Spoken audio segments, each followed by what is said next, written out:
Bismillahirrahmanirrahim. Assalamualaikum warahmatullahi wabarakatuh. Apa kabar abang-abang dan kakak-kakak, siswa-siswi SMP yang ada di seluruh Indonesia, khususnya siswa-siswi SMP IT Bina Ihsan Batangkuis Deli Serdang. Bagaimana kabarnya? Semoga dalam keadaan sehat. Qadarullah, pembelajaran kita masih dilaksanakan secara jarak jauh, yaitu pembelajaran di rumah.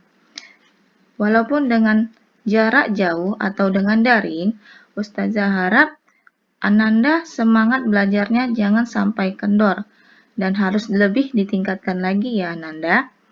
Oke, sebelum kita lanjut pembelajarannya, kita awali dengan doa.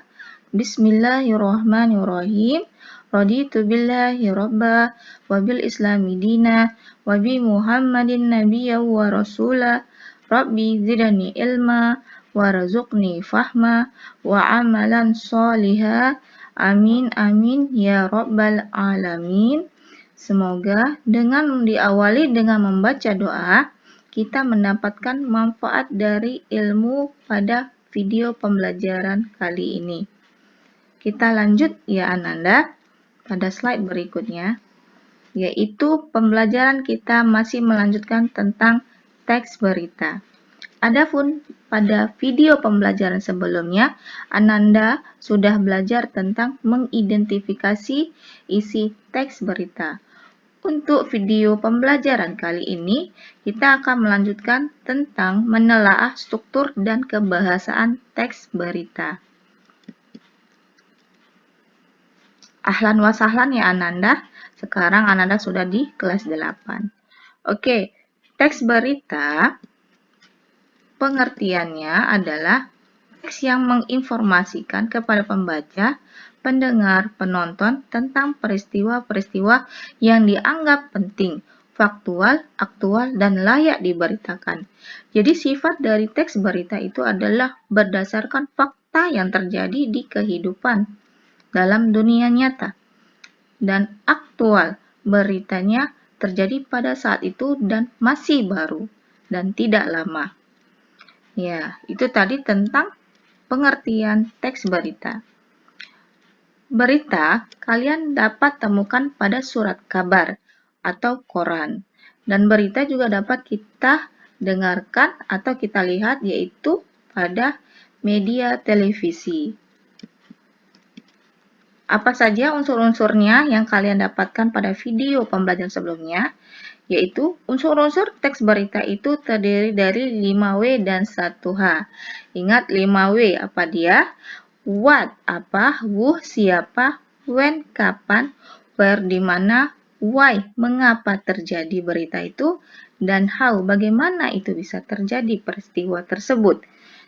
Ya. Nah, kita lanjut pada struktur isi teks berita.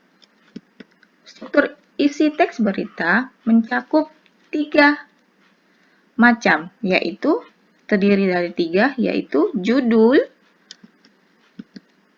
teras berita, dan tubuh berita. Nah, adapun judul merupakan inti dari isi berita yang ditulis.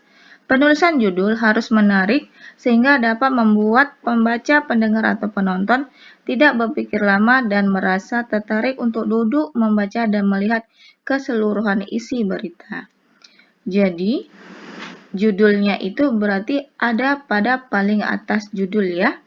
Nah, kemudian teras berita atau kepala berita merupakan bagian pembuka dan letaknya paling awal berita.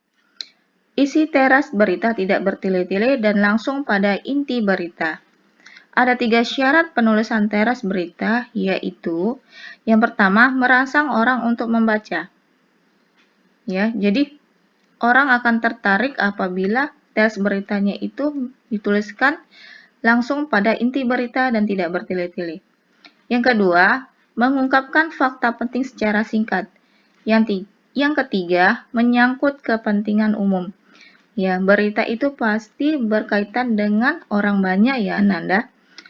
Oke, yang ketiga, bagian struktur isi teks berita. Yang ketiga yaitu tubuh berita. Tubuh berita merupakan keseluruhan dari peristiwa yang diangkat menjadi berita dan penjabarannya lebih lanjut. Jadi penjabaran dari teks berita tadi ya. Nah, pokok-pokok informasi dalam tubuh berita memuat adik simbah ya, singkatan dari di mana, kapan, siapa, mengapa, dan bagaimana. Ya, unsur-unsur dari teks berita tadi ya, Nanda 5W 1H. Jadi, berita itu akan memuat unsur-unsur 5W 1H. Tapi, tidak semua berita memuat dari ke-6 unsur tersebut. Lazimnya hanya terdiri dari 3. Karena orang akan lebih mencari unsur dari 4 tersebut. Apa 4 unsur tersebut? Yaitu apa, siapa, kapan, dan di mana. Karena itu unsur yang keempat tersebut paling yang dicari oleh orang-orang. Nah, ciri bahasa teks berita. Dia harus memiliki kalimat faktual dan objektif. Ya. Faktual berdasarkan fakta, objektif ada bendanya, ada kebenarannya. Yang kedua, menggunakan kata kerja aksi. Yang ketiga, kalimat merupakan jawaban dari pertanyaan faktual. Ya, misalnya apa, di mana. Ya. Contoh. Nah, ini adalah contoh beritanya. Nah, yang ini paling atas adalah judul dari berita.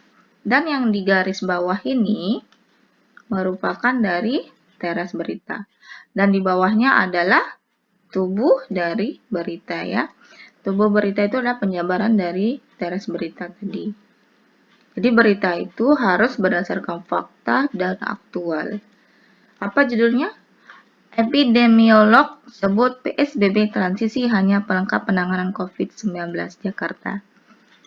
Ya, ini sebagai contoh ya Nanda, walaupun beritanya sudah lama, tahun 2020, ini hanya sebagai contoh saja. Nah, judulnya sudah, teras beritanya sudah. Nah, tubuh berita. Tubuh berita terdiri dari 5W dan 1H. Oke, yang pertama, what? Apa? Apa yang terjadi pada berita tersebut? Nah, apa? Tentang apa? Tentang PSBB, ya kan? Yang kedua, siapa? Siapa yang menyebutkan PSBB itu hanya sebagai pelengkap? Seorang epidemiolog, ya kan? Dari Griffin University, yaitu Diki Budiman. Di mana? Di Jakarta, DKI, Provinsi DKI Jakarta. Kapan? Nah, kapan ini terletak nih? Selasa, tanggal 12 Agustus 2020. Ya, dia sampaikan pendapatnya pada tanggal 12 bulan 8 pada tanggal 8 bulan 12 tahun 2020. Ya, itu tadi yang disampaikannya. Kapan? Kemudian Mengapa PSBB perlu dilakukan? Nah, untuk mencegah penyebar luasan dari virus COVID-19 di Jakarta. Bagaimana cara-caranya? Cara-caranya harus ada penanganan dari pemerintah pusat secara serius. Nah, itu tadi ya unsur-unsur dari 5W 1H. Berikut adalah dalil dari berita, yaitu surat An-Nur ayat 15. Bismillahirrahmanirrahim. Istalaqunahu bi'alsinatikum wa taquluna biafwahikum ma laysa lakum bihi ilmun wa tahsabunahu hayyinan wa huwa 'indallahi 'azim. Shadaqallahul 'azim. Yang artinya, Ingatlah di waktu kamu menerima berita bohong itu dari mulut ke mulut, dan kamu katakan dengan mulutmu apa yang tidak kamu ketahui sedikit juga, dan kamu menganggapnya suatu yang ringan saja, padahal dia pada sisi Allah adalah besar.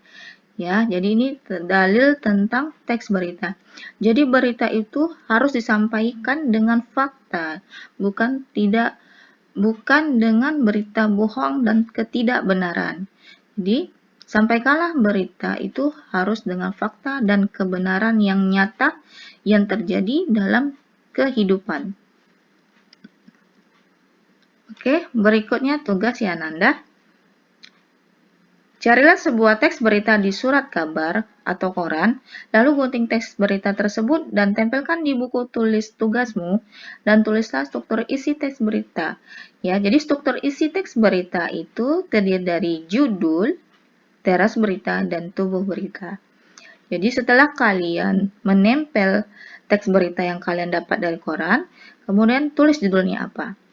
Teras beritanya mana, kemudian tuliskan di buku tugasmu, kemudian cari tubuh beritanya. Tubuh beritanya itu terdiri dari 6 ya, 5W, 1H. Tuliskan apa, tentang apa berita tersebut. Kemudian di mana, di mana peristiwa itu terjadi, kapan terjadi peristiwa itu, siapa pelakunya, mengapa terjadi, bagaimana caranya. Ya, ditulis ya Nanda tugasnya. Semoga dengan adanya tugas ini, Ananda dapat lebih paham lagi tentang teks berita.